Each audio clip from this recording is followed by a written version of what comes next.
In this video, we are going to be making a grouped frequency table.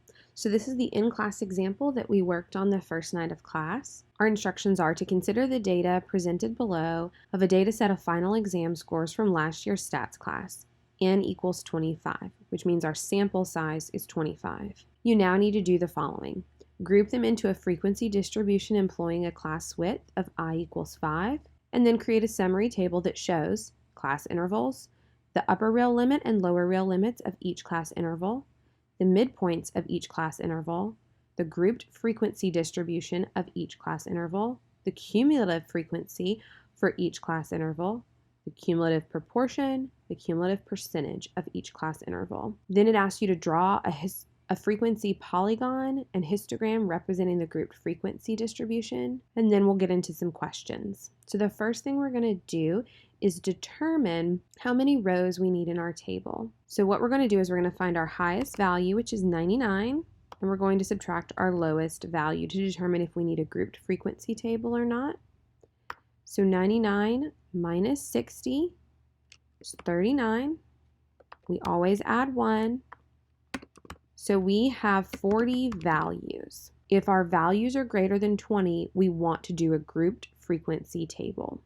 We know that our class width is 5. With this, what we mean is that there will be 5 values in each of our rows. So we take our 40 values total. We know we want 5 in each row, so we will have 8 rows of data. So we'll start with our smallest value down here. We know our class width is 5, so the smallest value is going to be 60. So we'll put 60 here, and then we go up by 5. 65 will be the lowest value of our next class interval. 70, 75, 80, 85, 90, 95. And then we put our upper value for each of our class intervals. So it's going to be one below the lowest from the row above. So 60 through 64, 65 through 69, 70 through 74, and so forth. So now we have our class intervals in our frequency table. So the next thing we're going to do is we're going to calculate our upper real limit and our lower real limit for each of our class intervals. So the first thing we do is we determine our smallest unit of measurement, which is 1, because if you scored a 60, your next score available would be a 61, 62. We know that those each increase by 1. So we're going to take half of the smallest unit, which is 0.5. In order to calculate our lower real limit, we're going to take our lowest value in our first class interval, which is 95, and we're going to subtract half the smallest unit of measurement, minus 0.5 equals 94.5. Our upper real limit, we're going to take our largest value in this class interval, which is 99, and we're going to add half our smallest unit of measurement, 0.5. Equals 99.5. So here our lower real limit would be 94.5 and our upper real limit would be 99.5. We'll do the same thing for the next class interval. We take our lowest value in this class interval, which is 90, and we subtract our half of our smallest unit of measurement, 0.5. So this equals 89.5. Our upper real limit, the highest value in this class interval is 94. And so we add half the smallest unit, plus 0.5 equals 94.5. So our lower real limit is 89.5 and our upper real limit is 94.5.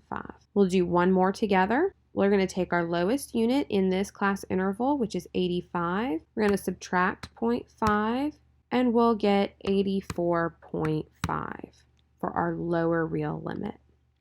Next, we're going to take the highest value in this class interval, which is 89. We're going to add half the smallest unit of measurement, which is 89.5. So our lower limit, 84.5, and our upper real limit, 89.5.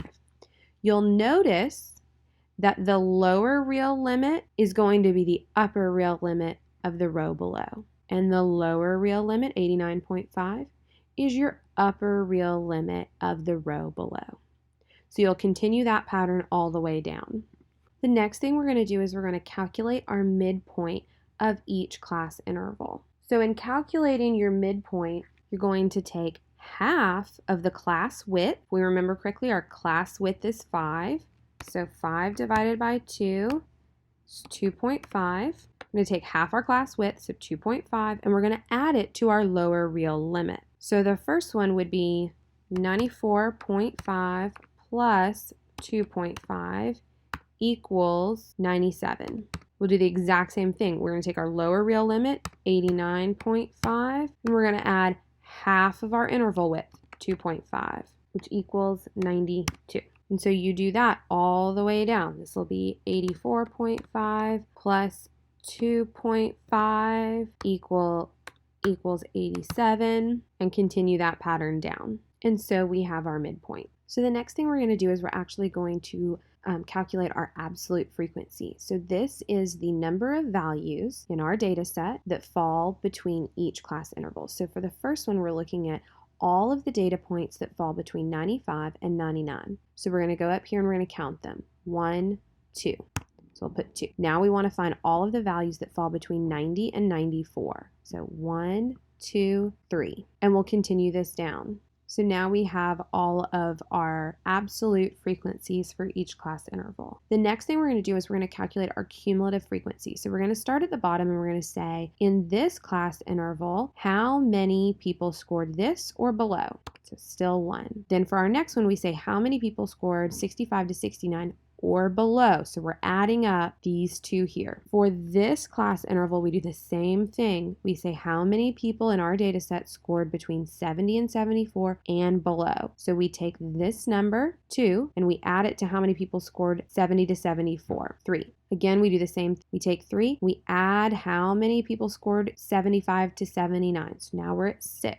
Do the same thing. 6 plus 6, 12. 12 plus 8, 20. 20 plus 3, 23. 23 plus 2 is 25. And you will notice that the top row, your cumulative frequency, is always the same as the number of scores in your data set. So if we remember, we had 25 scores in our data set, and our cumulative frequency in our very top row is 25. So now we need to calculate cumulative proportion. So this is the proportion of people that scored whatever class interval I'm on and below. So what I would do is I would take my cumulative frequency and divide it by n, which is going to be, for this column, my n will remain the same at 25 throughout. So this would be 1 divided by 25, which equals 0.04. Our cumulative frequency for this class interval is 2 divided by our sample size. You'll notice it did not change. So 2 divided by 25 is 0.08. If we were to do this one up here, our cumulative frequency for this class interval is 23. We would divide it by our sample size of 25, and we would get 0.92. So now you can go ahead and calculate the rest. So for our cumulative proportion, you'll notice that our top row is always going to be 1 because our proportion of people who scored 99 and below